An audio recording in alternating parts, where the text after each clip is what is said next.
Hello friends, ఈ ఎక్స్ప్లెయినర్కి స్వాగతం. మీరంతా ఒకసారి టైం మెషీన్లో కూర్చుని నేరుగా 12వ శతాబ్దానికి వెళ్ళిపోవడానికి రెడీగా ఉన్నారా? ఈరోజు మనం దక్షిణ భారతదేశ చరిత్రలోనే అత్యంత అద్భుతమైన పవర్ఫుల్ కాకతీయ సామ్రాజ్యం గురించిన ఇంట్రెస్టింగ్ కథను తెలుసుకోబోతున్నాం. ఎప్పుడైనా గమనించారా? సాధారణంగా బరువైన రాళ్ళు నీటిలో వేస్తే ఏమవుతాయి? టప్మని మునిగిపోతాయి కదా? కానీ ఇక్కడొక అమేజింగ్ మ్యాజిక్ ఉంది. కాకతీయులు నిర్మించిన ఒక అద్భుతమైన గుడిలోని ఇటుకలు నీటిలో అసలు మునిగిపోవు, పైగా తేలుతాయి. అవును, మీరు విన్నని నిజమే. ఇప్పటి గొప్ప గొప్ప ఇంజనీర్లకు కూడా అర్థం కాని ఈ తేలియాడే ఇటుకల మిస్టరీ ఏంటో ఈ ప్రెజెంటేషన్లో మనం డీకోడ్ చేద్దాం. మరింకెందుకు ఆలస్యం, మొదటి విభాగం, ఈ అద్భుతమైన కాకతీయ ప్రపంచం ఎక్కడ మొదలైందో చూద్దాం. అసలు ఈ సామ్రాజ్యం 12వ శతాబ్దంలో దక్కన్ ప్రాంతంలో పుట్టింది. ఆ దక్కన్ ప్రాంతం మరెక్కడో కాదు, ఇవాల్టి మన తెలంగాణ, ఆంధ్రప్రదేశ్ రాష్ట్రాలే. వీళ్లు స్టార్టింగ్లో పశ్చిమ చాళుక్యుల కింద సామంతులుగా, అంటే వారి మాట వింటూ పాలించే నాయకుడుగా ఉండేవారు.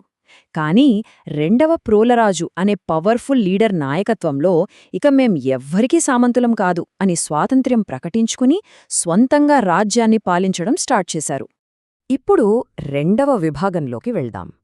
అసలు ఒక చిన్న రాజ్యం అంత పెద్ద సామ్రాజ్యంగా ఎలా మారిందో, ఆ గొప్ప పాలకులు, వాళ్లు తీసుకొచ్చిన సంస్కరణల గురించి తెలుసుకుందాం. ఆ సక్సెస్ సీక్రెట్ అంతా ఈ పాలకుల పరంపరలోనే ఉంది. ఫస్ట్ రెండవ ప్రోలరాజు స్వాతంత్ర్యం ప్రకటించి ఫౌండేషన్ వేశారు. తర్వాత గణపతిదేవుడు ఆ రాజ్యాన్ని ఊహించనంతగా విస్తరించారు. ఆ తర్వాతొచ్చిన వీరనారి రాణి రుద్రమదేవి ఎంతో స్ట్రాంగ్ అండ్ స్టేబుల్ పాలన అందించారు. ఇక ఫైనల్గా రెండవ ప్రతాపరుద్రుడు శత్రువుల దాడుల నుండి రాజ్యాన్ని వీరోచితంగా రక్షించారు. ఇక్కడ ఒక ఇంట్రెస్టింగ్ ఫ్యాక్ట్ ఏంటంటే, గణపతిదేవుడు ఏకంగా 60 సంవత్సరాల పాటు రాజ్యాన్ని కంటిన్యూస్గా పాలించారు. ఒకే రాజు ఇన్ని దశాబ్దాలు పాలించడం వల్ల ఆ రాజ్యానికి ఎంతో స్టెబిలిటీ వచ్చింది. అన్ని దిశలా రాజ్యం సూపర్ ఫాస్ట్గా డెవలప్ అయింది. అసలు ఆ డెవలప్మెంట్ ఎలా సాధ్యమైంది? సింపుల్. ఒక పెద్ద స్కూల్ను బాగా రన్ చేయడానికి మనం వేర్వేరు క్లాసులుగా, సెక్షన్లుగా ఎలా డివైడ్ చేస్తామో సరిగ్గా అలాగే గణపతిదేవుడు ఈ పెద్ద రాజ్యాన్ని సులభంగా పాలించడానికి చిన్న చిన్న భాగాలుగా విభజించారు. గ్రామాలకు స్వంతగా నిర్ణయాలు తీసుకునే పవర్ ఇచ్చారు. వాళ్ల ఈ అద్భుతమైన పరిపాలనా విధానం తర్వాతి కాలంలో వచ్చిన ఎన్నో పెద్ద రాజ్యాలకు ఒక పర్ఫెక్ట్ గైడ్లా మారిపోయింది. ఇక రాణి రుద్రమదేవి గురించి ఎంత చెప్పినా తప్పువే. మన భారతదేశ చరిత్రలోనే సింహాసనం ఎక్కిన అతి కొద్దిమంది మహిళల్లో ఆవిడ ఒకరు. ఆడవారు రాజ్యాలు పాలించలేరు అనే ఆనాటి కట్టుబాట్లను బద్దలుకొట్టి తన పరాక్రమంతో ఒక గొప్ప వీరవనితగా నిలిచారు. ఆవిడ రూలింగ్లో రాజ్యం చాలా ప్రశాంతంగా, గొప్పగా డెవలప్ అయింది. She is a true symbol of women empowerment. Next మూడవ విభాగం. ఇప్పుడు మనం అత్యంత ఆసక్తికరమైన కాకతీయుల వాస్తుశిల్పం మరియు ఆ తేలియాడే ఇటుకల సీక్రెట్ దగ్గరికి వచ్చేశాం. ముందుగా మనందరికీ తెలిసిన వరంగల్ కోట. ఈ కోటలోని ఆ కమాన్లు అంటే రాతి తోరణాలు చూశారా? ఆ కఠినమైన రాతిమీద వాళ్లు చెక్కిన అత్యంత సన్నని అందమైన చెక్కడాలు చూస్తే అప్పటి శిల్పులు ఏ లెవెల్ టాలెంటెడో, వాళ్ల నైపుణ్యం ఎంత గొప్పదో మనకు ఇట్టే అర్థమవుతుంది. It is simply mind blowing. ఆ తర్వాత చెప్పుకోవాల్సింది వాస్తుశిల్పానికే తలమాణికంలాంటి 1000 స్తంభాల గుడి. పేరుకు తగ్గట్టుగానే ఇందులో లెక్కలేనన్ని స్తంభాలున్నాయి. ఇందులో స్పెషాలిటీ ఏంటంటే, అత్యద్భుతంగా డిజైన్ చేయబడిన ప్రతి స్తంభం ఆనాటి కలల గొప్పదనాన్ని మనకొక కథలా వివరిస్తోంది. అణువణువు ఒక మాస్టర్ పీస్. ఇక ద గ్రేట్ రామప్ప దేవాలయం. మనం వీడియో స్టార్టింగ్లో మాట్లాడుకున్న ఆ తేలియాడే ఇటుకల మ్యాజిక్ ఇక్కడే ఉంది. నిజానికి గుడి గోపురాన్ని బరువు తగ్గించడం కోసం వాళ్లొక ప్రత్యేకమైన స్పాంజ్ లాంటి రంధ్రాలుండే రాతిని వాడారు. ఆ ఇటుకలు చాలా తేలికగా ఉండి నీటిలో వేసినా పైకి తేలుతాయి. ఆనాటి వాళ్ల ఇన్నోవేటివ్ ఇంజనీరింగ్ స్కిల్స్ చూస్తే ఆధునిక ఇంజనీర్లకు కూడా ఆశ్చర్యం వేయక మానదు. సరే, ఇప్పుడు 4వ విభాగానికి వెళదాం. కాకతీయుల కాలంలో కళలు, సాహిత్యం, ఇంకా వాణిజ్యం అంటే బిజినెస్ ఎలా ఉండేదో చూద్దాం.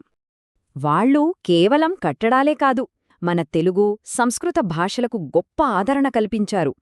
వాళ్ల కాలంలో కవిత్వం, రకరకాల నృత్యాలు, సంగీతం వంటి పర్ఫార్మింగ్ ఆర్ట్స్ చాలా అద్భుతంగా డెవలప్ అయ్యాయి. వాళ్లు నాడు నాటిన ఈ కల్చరల్ ట్రెడిషన్స్, ఈ కళల మొక్కలో దక్షిణ భారతదేశంలో ఇవ్వాటికీ పచ్చగా పెరుగుతూనే ఉన్నాయి తెలుసా? అయితే ఇక్కడ మీకో డౌట్ రావచ్చు. ఇంత పెద్ద పెద్ద గుడులు, కోటలు కట్టాలంటే చాలా చాలా డబ్బు కావాలి కదా, అదెక్కడ్నుంచి వచ్చింది? అక్కడే వాళ్ల తెలివి ఉంది. వాళ్ళు విదేశీ వ్యాపారాలను బాగా ఎంకరేజ్ చేశారు. వ్యాపారులకు పూర్తి రక్షణ కల్పించారు. దానివల్ల వ్యాపారం లాభాల్లో నడిచి ఆ ప్రాంతమంతా పెద్ద ఎకనామిక్ హబ్గా మారి రాజ్యానికి ఎంతో సంపద వచ్చి చేరింది. మరి అంత సంపద ఉన్నప్పుడు శత్రువుల కన్ను పడకుండా ఉంటుందా? 5వ విభాగంలో ఈ రాజ్యం ఎదుర్కొన్న సవాళ్లు, సామ్రాజ్య పతనం గురించి చూద్దాం. అప్పట్లో ఎవరి పవర్ గొప్పది అన్నదానిపై యాదవులు, చోళులతో భయంకరమైన యుద్ధాలు జరిగాయి. ముఖ్యంగా యాదవులతో జరిగిన ఘర్షణలు చాలా తీవ్రమైనవి. కాని రాణి రుద్రమదేవి లాంటి లీడర్స్ కేవలం కత్తులతోనే కాకుండా బుద్ధితో కూడా పనిచేశారు. మిగతా శక్తివంతమైన రాజకుటుంబాలతో వివాహ సంబంధాలు కలుపుకోవడం ద్వారా వ్యూహాత్మకంగా తమ రాజ్యానికి ఉన్న డేంజర్ని చాలా తెలివిగా తగ్గించారు. బ్యూటిఫుల్ స్ట్రాటజీ కదా? కానీ బ్యాడ్ లక్ ఏంటంటే, ఎంత గొప్ప రాజ్యానికైనా ఏదో ఒక రోజు ముగింపు ఉంటుంది.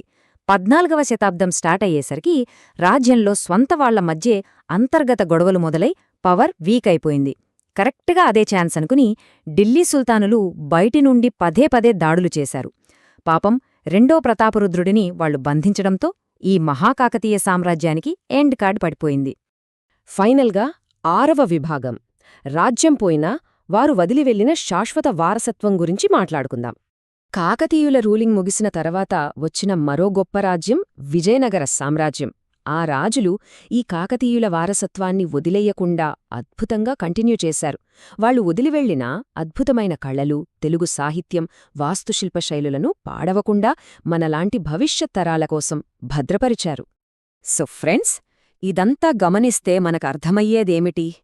ఆనాటి వీరుల కథలు, ఆ తేలియాడే ఇటుకల అద్భుతాలు, వాళ్ల పరిపాలనా విధానాలు, ఇవన్నీ ఇవాళ్టికీ మన సంస్కృతిలో ఎలా ఇమిడిపోయాయో చూశారు కదా? ఇంత గొప్ప చరిత్ర ఉన్న మన ప్రాంతీయ వారసత్వం గురించి ఇంకా చాలా చాలా విషయాలు తెలుసుకోవాలని మీకనిపించడం ఖాయం. మరొక ఇంట్రెస్టింగ్ ఎక్స్ప్లెయినర్తో మళ్ళీ కలుద్దాం.